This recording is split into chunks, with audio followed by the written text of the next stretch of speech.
Cities to be visited by God's judgments. The time is near when the large cities will be visited by the judgments of God. In a little while, these cities will be terribly shaken. No matter how large or how strong their buildings, no matter how many safeguards against fire may have been provided, let God touch these buildings, and in a few minutes or a few hours, they are in ruins. The ungodly cities of our world are to be swept away by the bosom of destruction. In the calamities that are now befalling immense buildings and large portions of cities, God is showing us what will come upon the whole earth. Results of unheeded warnings.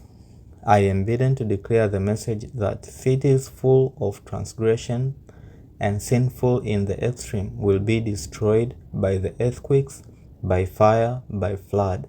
All the world will be warned that there is a God who will display his authority as God. His unseen agencies will cause destruction, devastation, and death. All the accumulated riches will be as nothingness. Calamities will come, calamities most awful, most unexpected, and this destruction will follow one after another. If there will be a heeding of the warning that God has given, and if churches will repent, returning to their allegiance, then other cities may be spared for a time. But if men who have been deceived continue in the same way in which they have been walking, disregarding the law of God and presenting falsehoods before the people, God allows them to suffer calamity, that their senses may be awakened.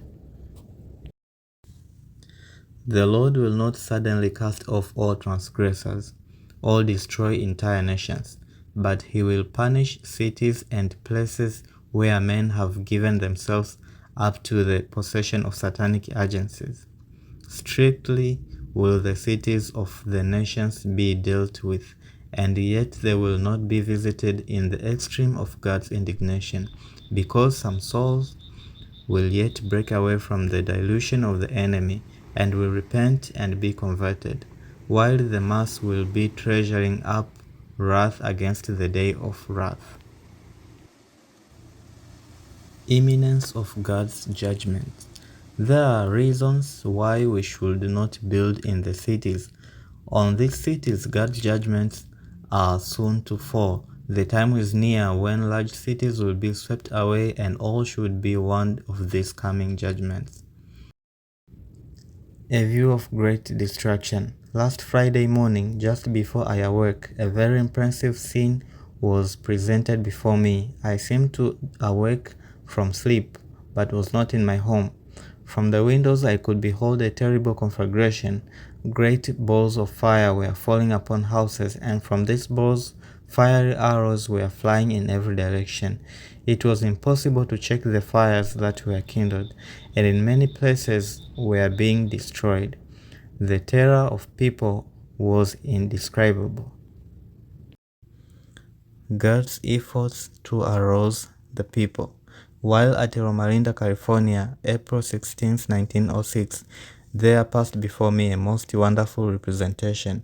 During a vision of the night, I stood on an eminence from which I could see houses shaken like a reed in the wind.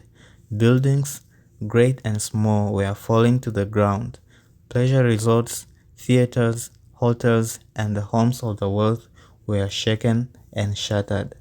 Many lives were blotted out of existence, and the air was filled with the shrieks of the injured and the terrified. The destroying angels of God were at work. One touch and the buildings, so thoroughly reconstructed that men regarded them as secure against every danger, quickly became heaps of rubbish.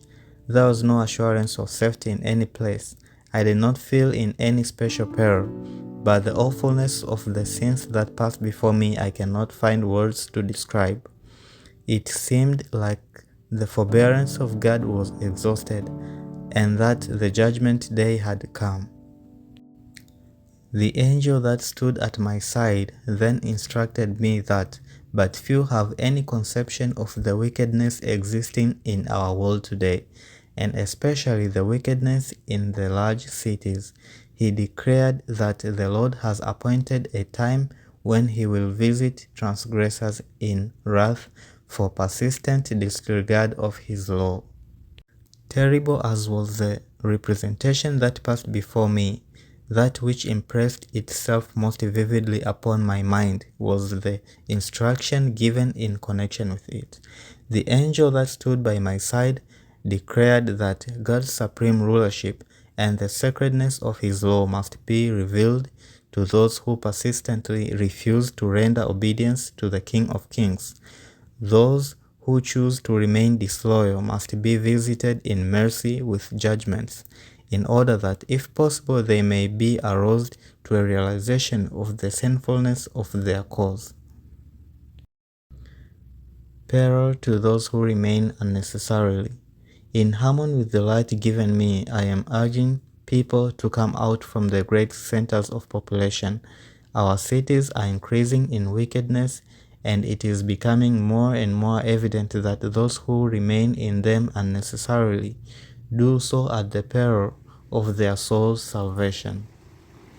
I'm Adam, and this is the end of Country Living Chapter 1. You are welcome to Country Living Chapter 2. Thank you, and God bless you.